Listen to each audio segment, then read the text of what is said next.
Nous sommes le groupe 6 de la classe de 3e E et nous allons vous parler du film de l'ami retrouvé de Fred Ullman, mais aussi du groupe contre l'individu. Je vais commencer par faire un résumé de l'histoire. Julia va vous parler de Hans et de son passé. Luan va vous parler de la montée du nazisme et de l'antisémitisme. Pardon, Emma. Et Luan va vous dire en quoi l'histoire de Hans et Conrad illustre notre sujet. L'ami retrouvé présente l'histoire d'une amitié entre un juif d'origine allemande du nom de Henri et d'un jeune aristocrate allemand du nom de Conrad, dans les années 1930, avant la Première Guerre mondiale et pendant la montée du nazisme.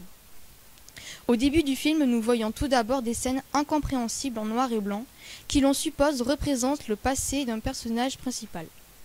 Nous comprendrons ces scènes seulement à la fin du film. Nous allons alors ensuite voir Henri récupérer l'héritage que ses parents lui ont laissé des années après leur mort. Lorsqu'il retrouva les anciens meubles qui lui ont appartenu, Henri va se rappeler grâce à des flashbacks tout au long du film de son passé sous son ancien nom de Hans.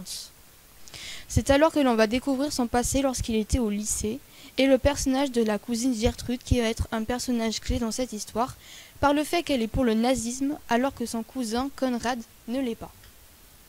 Nous comprendrons ensuite que les parents de Conrad sont pour le parti nazi lorsque Conrad va inviter Hans chez lui pour la première fois. Nous allons voir un portrait d'Hitler ou lorsqu'à l'opéra, Conrad va ignorer Hans à cause de ses parents. Conrad va ensuite lui dévoiler quelque temps plus tard qu'il approuve les idées d'Hitler, cassant alors leur amitié des deux personnages.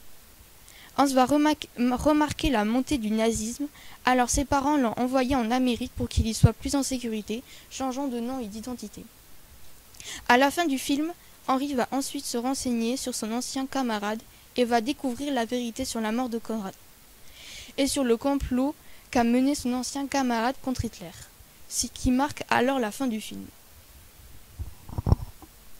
Dès le début du film, nous pouvons apercevoir différentes scènes qui évoquent des traumatismes ou des souvenirs du personnage principal Hans.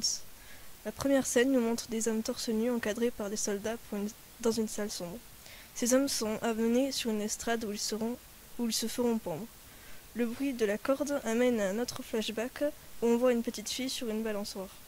Une troisième scène nous montre un jeune homme qui entre dans une salle de classe.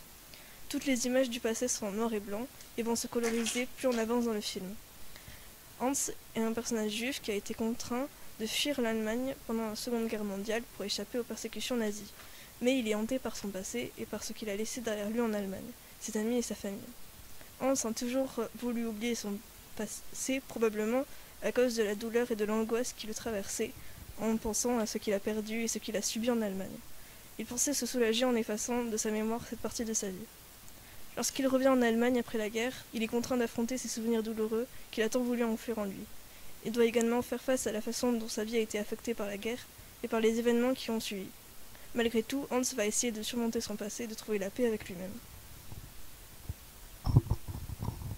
Tout d'abord, au début du film, les élèves de ce lycée vivent en bonne intelligence et ne se préoccupent pas de leurs différences. Ce sont tous de jeunes Allemands ayant envie de savoir et adhérer aux mêmes valeurs nationales et morales. Peu à peu, insidieusement, l'idéologie xénophobe et antisémite du national-socialiste transforme les esprits et divise la classe en désignant l'étranger, le juif, comme étant le responsable. Hans devient la victime à qui l'on adresse injures et humiliations.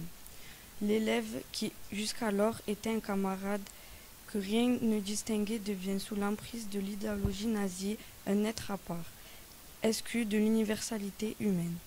L'auteur démontre les rouages pernicieux de l'antisémitisme qui transforme le camarade d'hier en sous-homme, indigne de la communauté nationale et qu'il faut éliminer.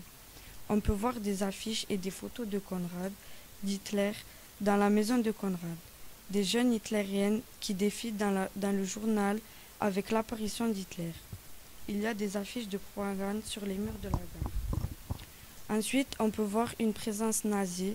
Le prof d'histoire rentre dans l'école et a commencé à exprimer des propos anti-juifs. On peut voir le proviseur qui révèle à Henri la participation de Conrad au complot contre Hitler. Le spectateur voit le visage du du vieil homme en plan rapproché et suit ses émotions.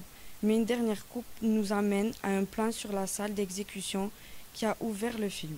C'est d'ailleurs sur cette image que nous entendons le mot exécuter. Ce plan clôture le film et explique enfin les raisons de cette exécution, inconnues du spectateur jusqu'à ce moment. Il faut savoir que le groupe contre l'individu est une discrimination. Une personne peut se faire rabaisser et mise à l'écart par son origine, sa religion ou même son physique. On peut voir à plusieurs reprises dans le film que Hans est mis à part, il est de plus en plus isolé et il est exclu, surtout qu'après que lui et Konrad ne soient plus amis. Dans une scène, on peut voir les camarades de Hans faire le salut nazi sauf lui et un de ses camarades. C'est ce qui illustre le sujet mais avec la société. Dans son lycée, ils ne font pas attention aux juifs, ils n'adaptent pas ce rituel à eux. Les juifs sont à part. Pour conclure, ce film nous montre bien la montée du nazisme, de l'antisémitisme et le groupe contre l'individu.